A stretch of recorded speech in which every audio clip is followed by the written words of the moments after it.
ಹರಿ ಓಂ. ಎಲ್ಲ ಅಮ್ಮಂದಿರಿಗೂ ಅಮ್ಮನ ದಿನದ ಶುಭಾಶಯಗಳು. ಈ ಮದರ್ಸ್ ಡೇ ಅನ್ನೋದು ಇವತ್ತೊಂದು ದಿನದ ಶುಭಾಶಯದ ಮಾತ್ರಕ್ಕೆ ಇರುವುದಲ್ಲ.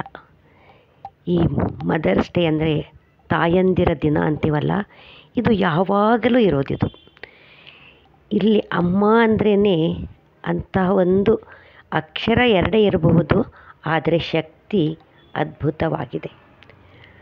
ಅಮ್ಮ ಅಂದರೆ ಹುಟ್ಟುವಾಗ ಅಮ್ಮ, ಅಳುವಾಗ ಅಮ್ಮ, ನಗುವಾಗ ಅಮ್ಮ, ಬಿದ್ದಾಗ ಅಮ್ಮ, ನಾವು ಎಲ್ಲಿದ್ದರೂ ಯಾವಾಗಲೂ ಜೊತೆಯೇ ಇರ್ತಾರೆ ಅಮ್ಮ.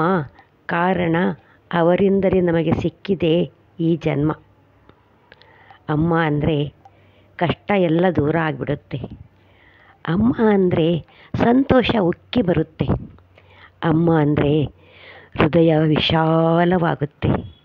ಅಮ್ಮ ಅಂದರೆ ಮನಸ್ಸಿಗೆ ಸಂತೋಷ ತರುತ್ತೆ, ನೆಮ್ಮದಿ ತರುತ್ತೆ.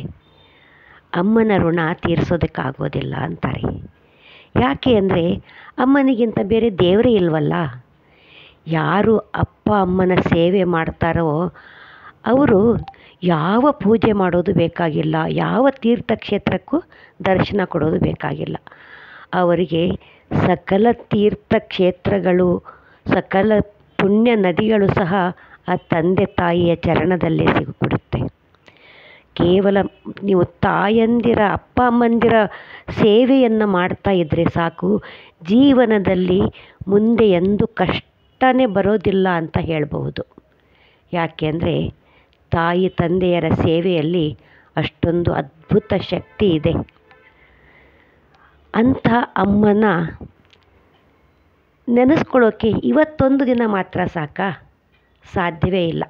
ನಮ್ಮ ಉಸಿರಿರುವ ತನಕವೂ ಅಮ್ಮನನ್ನು ನೆನೀತಾನೇ ಇರಬೇಕು. ಯಾಕೆಂದರೆ ಈ ಉಸಿರು ಕೊಟ್ಟವಳೇ ಅಮ್ಮ ಅಲ್ವಾ. ಅಂಥ ಅಮ್ಮನನ್ನು ಒಂದು ದಿನ ಮಾತ್ರಕ್ಕೆ ನಾವು ಒಂದು ಸೀಮಿತ ಮಾಡಿಬಿಟ್ಟಿದ್ದೀವಲ್ಲ. ಬೇಡ ಬೇಡ, ಹಾಗೆಲ್ಲ ಮಾಡೋದು ಬೇಡ. ಪ್ರತಿದಿನವೂ ಅಮ್ಮನನ್ನು ನೆನೆಸೋಣ, ಅಮ್ಮನ ಸೇವೆ ಮಾಡೋಣ, ಅಮ್ಮನ ಆಶೀರ್ವಾದ ಪಡೆಯೋಣ, ಅಮ್ಮನ ಮಡಿಲಲ್ಲಿ ನಮ್ಮ ಸುಖ ದುಃಖಗಳನ್ನು ಹಂಚ್ಕೊಳ್ಳೋಣ. ಅಮ್ಮನ ಮುಂದೆ ಕಷ್ಟ ಸುಖಗಳನ್ನು ಹೇಳ್ಕೊಂಡಾಗ ಮನಸ್ಸಿಗೆ ಹಗುರ ಆಗುತ್ತೆ, ನೆಮ್ಮದಿ ಆಗುತ್ತೆ. ಅಂತಹ ಒಂದು ಅದ್ಭುತ ಶಕ್ತಿ ಅಮ್ಮನಲ್ಲಿ ಇದೆ. ಅಮ್ಮ ಅಂದಾಗ ಒಂದು ಆನಂದ ಉಕ್ಕಿ ಬರುತ್ತಲ್ಲ, ಅದು ಬೇರೆ ಎಲ್ಲೂ ಸಿಗೋದಲ್ಲ. ಅದು ಅಮ್ಮ ಅಮ್ಮ ಅಂತ ಎಷ್ಟು ಸಲ ಹೇಳಿದರೂ ಇನ್ನೂ ಹೇಳ್ತಾನೆ ಇರಬೇಕು ಅನಿಸುತ್ತೆ. ಅಂತಹ ಅಮ್ಮನ ಒಂದು ಉದಾಹರಣೆಯನ್ನು ಕೊಡಲಿಕ್ಕೆ ಇಷ್ಟಪಡ್ತೀನಿ. ಒಬ್ಬ ರಾಜನ ದರ್ಬಾರು. ಅಲ್ಲಿ ಒಬ್ಬ ವ್ಯಕ್ತಿ 2 ಆಕಳುಗಳನ್ನು ತೆಗೆದುಕೊಂಡು ಬಂದ. 2 ಆಕಳುಗಳನ್ನು ತೆಗೆದುಕೊಂಡು ಬಂದು ರಾಜನಿಗೆ ಕೇಳ್ದ, ಮಹಾರಾಜರೇ, ನನ್ನದೊಂದು ವಿನಂತಿ. ನಿಮ್ಮ ಆಸ್ಥಾನದಲ್ಲಿ ತುಂಬ ಬುದ್ಧಿವಂತ ಮಂತ್ರಿಗಳು ಇದ್ದಾರೆ ಅಂತ ಕೇಳಿದ್ದೀನಿ. ಅವರಿಗೆಲ್ಲ ನನ್ನ ಒಂದು ಚಿಕ್ಕ ಪ್ರಶ್ನೆ. ಈ 2 ಆಕಳುಗಳಲ್ಲಿ ಅಮ್ಮ ಯಾರು, ಮಗಳು ಯಾರು ಅಂತ ಗುರುತಿಸಬಹುದೇ ಅಂತ ಹೇಳಿ. ರಾಜನಿಗೆ ಆಶ್ಚರ್ಯ ಆಗುತ್ತೆ. 2 ಆಕಳುಗಳ ಹತ್ರ ಒಮ್ಮೆ ನೋಡ್ತಾನೆ ರಾಜ. 2 ಒಂದೇ ತರಹ, ರೂಪ ಒಂದೇ, ಸ್ವಭಾವ ಒಂದೇ, ಯಾವುದೇ ವ್ಯತ್ಯಾಸವಿಲ್ಲ. ರಾಜನಿಗೆ ಗೊತ್ತಾಗೋದಿಲ್ಲ. ಮಂತ್ರಿಗಳನ್ನು ಕರೆ ಕಳಿಸ್ತಾನೆ. ರಾಜನ ಆಸ್ಥಾನದಲ್ಲಿ ತುಂಬ ಬುದ್ಧಿವಂತ ಮಂತ್ರಿಗಳು, ಎಲ್ಲ ಮಂತ್ರಿಗಳು ಬರ್ತಾರೆ. ಮಂತ್ರಿಗಳನ್ನು ಕೇಳ್ತಾನೆ. ಒಬ್ಬೊಬ್ಬರನ್ನೇ ಕರೆದು ಈ 2 ಆಕಳುಗಳಲ್ಲಿ ತಾಯಿ ಆಕಳು ಯಾರು, ಮಗಳು ಆಕಳು ಯಾರು ಅಂತ ತೋರಿಸಿ ಅಂತ ಹೇಳ್ತಾರೆ. ಆದರೆ ಅಂತಹ ಚತುರ ಮಂತ್ರಿಗಳಿಗೂ ಸಹ ಗುರುತಿಸೋದಕ್ಕೆ ಕಷ್ಟ ಆಗುತ್ತೆ, ತಾಯಿ ಯಾರು, ಮಗಳು ಯಾರು ಅಂತ ಹೇಳಿ. ಎಲ್ಲ ಮಂತ್ರಿಗಳು ಸೋತು ಬಿಡ್ತಾರೆ. ಒಬ್ಬ ಮಂತ್ರಿ ಮನೆಗೆ ಹೋಗಿ ಚಿಂತಿತನಾಗಿ ಕೂತ್ಕೊಳ್ತಾನೆ. ಪತ್ನಿ ಕೇಳ್ತಾಳೆ, ಯಾಕೆ ಇವತ್ತು ನಿಮ್ಮ ಮುಖ ಬಾಡಿದೆಯಲ್ಲ, ಏನೋ ಚಿಂತೆಯಲ್ಲಿದ್ದೀರಾ, ಏನು ಸಮಾಚಾರ, ರಾಜನ ದರ್ಬಾರದಲ್ಲಿ ಏನಾದರೂ ಆಯಿತೇ ಅಂತ ಕೇಳ್ತಾಳೆ. ಮಂತ್ರಿ ಹೇಳ್ತಾನೆ, ಹೌದು, ಇಂದು ರಾಜನ ದರ್ಬಾರದಲ್ಲಿ ಒಬ್ಬ ವ್ಯಕ್ತಿ 2 ಆಕಳುಗಳನ್ನು ತೆಗೆದುಕೊಂಡು ಬಂದಿದ್ದಾನೆ. ಅವೆರಡು ಒಂದೇ ಹೋಲಿಕೆ ಇದೆ. ಆ ಎರಡರಲ್ಲಿ ತಾಯಿ ಆಕಳು ಯಾರು, ಮಗಳು ಆಕಳು ಯಾರು ಎಂದು ಗುರುತಿಸಲು ಒಂದು ಪ್ರಶ್ನೆಯನ್ನು ಇಡಲಾಗಿದೆ. ಆದರೆ ಅದನ್ನು ಈ ಪ್ರಶ್ನೆಯ ಸಮಸ್ಯೆಯನ್ನು ಬಗೆಹರಿಸಲು ಯಾರಿಂದಲೂ ಸಾಧ್ಯವಾಗಲಿಲ್ಲ ಅಂತ ಹೇಳಿ. ಪತ್ನಿ ನಗ್ತಾಳೆ. ಸಾಧ್ಯವಾದರೆ ನನಗೆ ನಾಳೆ ರಾಜನ ದರ್ಬಾರಕ್ಕೆ ಕರ್ಕೊಂಡು ಹೋಗ್ತೀರಾ ಅಂತ ಕೇಳ್ತಾಳೆ. ಸರಿ ಅಂತಾನೆ ಮಂತ್ರಿ. ಮರುದಿವಸ ಮತ್ತೆ ರಾಜ್ಯಸಭೆ ಕೂಡುತ್ತೆ. ಮತ್ತೆ ಆ ವ್ಯಕ್ತಿ 2 ಆಕಳುಗಳನ್ನು ತಂದು ಆಸ್ಥಾನದಲ್ಲಿ ನಿಲ್ತಾನೆ. ರಾಜನ ಅಪ್ಪಣೆಯನ್ನು ಪಡೆದು ಮಂತ್ರಿ ಪತ್ನಿಯನ್ನು ಸಭೆಗೆ ಕರೆಸ್ತಾನೆ. ಪತ್ನಿ ಬರ್ತಾಳೆ.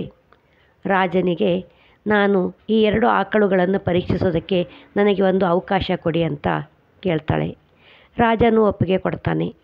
ಆಗ ಮಂತ್ರಿಯ ಪತ್ನಿ 2 ಹುಲ್ಲಿನ ಹೊರೆಗಳನ್ನು ತರಿಸಲಿಕ್ಕೆ ಹೇಳ್ತಾಳೆ. ತಗೊಂಬರ್ತಾರೆ. 2 ಆಕಳುಗಳ ಮುಂದೆ ಆ ಹುಲ್ಲನ್ನು ಇಡಲಾಗುತ್ತೆ. ಸ್ವಲ್ಪ ಹೊತ್ತಿನ ನಂತರ ಹೇಳ್ತಾಳೆ, ಇದು ತಾಯಿ ಆಕಳು, ಇದು ಮಗಳು ಆಕಳು ಅಂತ ಹೇಳಿ. ಆಕಳು ತಂದ ವ್ಯಕ್ತಿಗೆ ಸಂತೋಷ ಆಗುತ್ತೆ. ಹೌದಮ್ಮ, ತುಂಬ ಸುಂದರವಾಗಿ ಗುರುತಿಸ್ಬಿಟ್ಟಿದೆಯಾ, ಧನ್ಯವಾದಗಳು ನಿನಗೆ ಅಂತ ಹೇಳ್ತಾನೆ. ಆದರೆ ಅಲ್ಲಿದ್ದವ್ರಿಗೆ ಯಾರಿಗೂ ಅರ್ಥನೇ ಆಗೋದಿಲ್ಲ. ರಾಜ ಕೇಳ್ತಾನೆ, ಅದು ಹೇಗೆ ಗುರುತಿಸಿದೆ, ಹೇಗೆ ಗೊತ್ತಾಯಿತು ಇದು ತಾಯಿ ಆಕಳು, ಇದು ಮಗಳು ಆಕಳು ಅಂತ ಹೇಳಿ.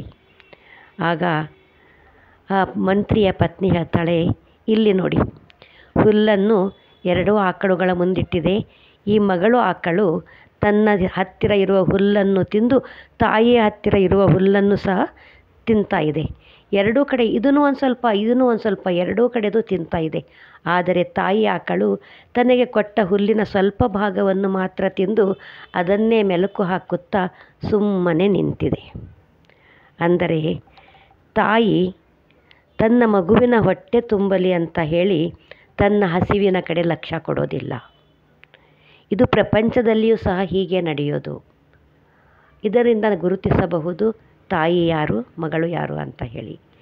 ಪತ್ನಿಯ ಚಾಣಾಕ್ಷತನಕ್ಕೆ ರಾಜ ತಲೆ ಬಾಗ್ತಾನೆ. ಇಲ್ಲಿ ನೋಡಿ, ನಾವೊಂದು ವಿಷಯವನ್ನು ಗಮನಿಸಬಹುದಲ್ವ. ಈ ಪ್ರಪಂಚಕ್ಕೆಲ್ಲ ಭಗವಂತನೇ ತಾಯಿ. ಆತ ನಮಗೆ ನಿಸ್ವಾರ್ಥದಿಂದ ಈ ಪ್ರಕೃತಿಯನ್ನು ಕೊಟ್ಟಿದ್ದಾನೆ. ಈ ಪ್ರಕೃತಿಯಲ್ಲಿ ಎಲ್ಲವನ್ನು ಕೊಟ್ಟಿದ್ದಾನೆ. ಇದನ್ನು ನಾವು ಅವನ ಒಳಿತಿಗಾಗಿ, ಅಂದರೆ ನಮ್ಮ ಒಳಿತಿಗಾಗಿ ಅವನು ಎಲ್ಲವನ್ನೂ ಕೊಟ್ಟಿದ್ದಾನೆ. ಅಂತಹ ಭಗವಂತನ ಮಕ್ಕಳು ನಾವು ಈ ಸುಂದರ ಸೃಷ್ಟಿಯನ್ನು ನಿಸ್ವಾರ್ಥದಿಂದ ಪ್ರೀತಿಸೋಣ. ಈ ಸೃಷ್ಟಿಗೆ ಒಂದು ನಮ್ಮ ಉಡುಗೊರೆಯನ್ನು ಕೊಡೋಣ, ಸೃಷ್ಟಿಯನ್ನು ಕಾಪಾಡೋಣ. ಇಂತಹ ಮಾತೃ ದಿವಸದ ಅದ್ಭುತವಾದ ಒಂದು ಈ ದಿನವನ್ನು ನಮ್ಮ ಅಮ್ಮಂದಿರನ್ನು ಪ್ರೀತಿಸೋಣ, ತಂದೆ ತಾಯಿಯರನ್ನು ಪ್ರೀತಿಸೋಣ, ಗೌರವಿಸೋಣ, ಭಕ್ತಿಯಿಂದ ಅವರ ಸೇವೆ ಮಾಡೋಣ. ದೇವರು ಎಲ್ಲೋ ಇದ್ದಾನೆ ಅಂತ ಎಲ್ಲೆಲ್ಲೋ ಹುಡುಕೋ ಬದಲು ಮನೆಯಲ್ಲೇ ಇರುವ ದೇವರನ್ನು ಪ್ರೀತಿಸಿ ಸೇವೆ ಮಾಡೋಣ. ಅವರನ್ನು ಒಂದು ಸಂತೋಷವಾಗಿ, ಯಾವಾಗಲೂ ಸಂತೋಷವಾಗಿ ಇಡಲು ಪ್ರಯತ್ನಿಸೋಣ. ಇದರಲ್ಲಿರುವಷ್ಟು ಸುಖ, ಆನಂದ ಮತ್ತೆಲ್ಲಿಯೂ ಸಿಗೋದಕ್ಕೆ ಸಾಧ್ಯವಿಲ್ಲ. ತಾಯಿ ಇದ್ದಾಗ ತಾಯಿಯ ಬೆಲೆ ಗೊತ್ತಾಗೋದಿಲ್ಲ. ಆನಂತರ ತಾಯಿಯನ್ನು ಮರುಗಿ ಅತ್ತು ಕರೆದು ಅನಾಥಾಶ್ರಮ ಕಟ್ಟಿಸಿ, ಆಸ್ಪತ್ರೆ ಕಟ್ಟಿಸಿ ನಾವು ಹೊರಗಿನ ಜನಕ್ಕೆ ತೋರಿಸ್ತೇವೆ ಅಂತ ತೋರಿಸ್ಕೊಳ್ಳೋ ಬದಲು ಇದ್ದಾಗಲೇ ತಾಯಿಯನ್ನು ಪ್ರೀತಿಸೋಣ, ಆರೈಕೆ ಮಾಡೋಣ, ಸೇವೆ ಮಾಡೋಣ. ಸುಮ್ಮನೆ ಇತರರ ನೋಡಲಿ ಅಂತ ಹೇಳಿ ನಾವು ತಾಯಿಯ ಸೇವೆಯನ್ನು ಮಾಡೋದು ಬಿಟ್ಟು ಭಕ್ತಿಯಿಂದ, ಶ್ರದ್ಧೆಯಿಂದ ಒಂದು ಅಮ್ಮನಿಗೆ ತಲೆಬಾಗೋಣ. ಅಮ್ಮನ ಚರಣಗಳಲ್ಲಿ ಸದಾ ನಮ್ಮ ಮನಸ್ಸನ್ನು ಇಡೋಣ. ನಮ್ಮ ಕರ್ತವ್ಯಗಳನ್ನು ಅಮ್ಮನ ಎದುರುಗಡೆ ಇಡೋಣ. ಆಗ ನಮಗಾಗುವ ಆನಂದವನ್ನು ಅನುಭವಿಸೋಣ. ಅಮ್ಮನ ಜೊತೆಗೆ ನಾವೆಲ್ಲರೂ ಈ ಕೆಲವು ಕ್ಷಣಗಳನ್ನು ಕಳೆಯೋಣ ಅಂತ ಹೇಳ್ತಾ ಇಂದಿನ ಈ ಹ್ಯಾಪಿ ಮದರ್ಸ್ ಡೇಗೆ ಎಲ್ಲ ಮಾತೆಯರಿಗೂ, ಎಲ್ಲ ಅಮ್ಮಂದಿರಿಗೂ ನನ್ನ ಒಂದು ನಮಸ್ಕಾರಗಳು. ಹರಿ ಓಂ ಎಲ್ಲರಿಗೂ.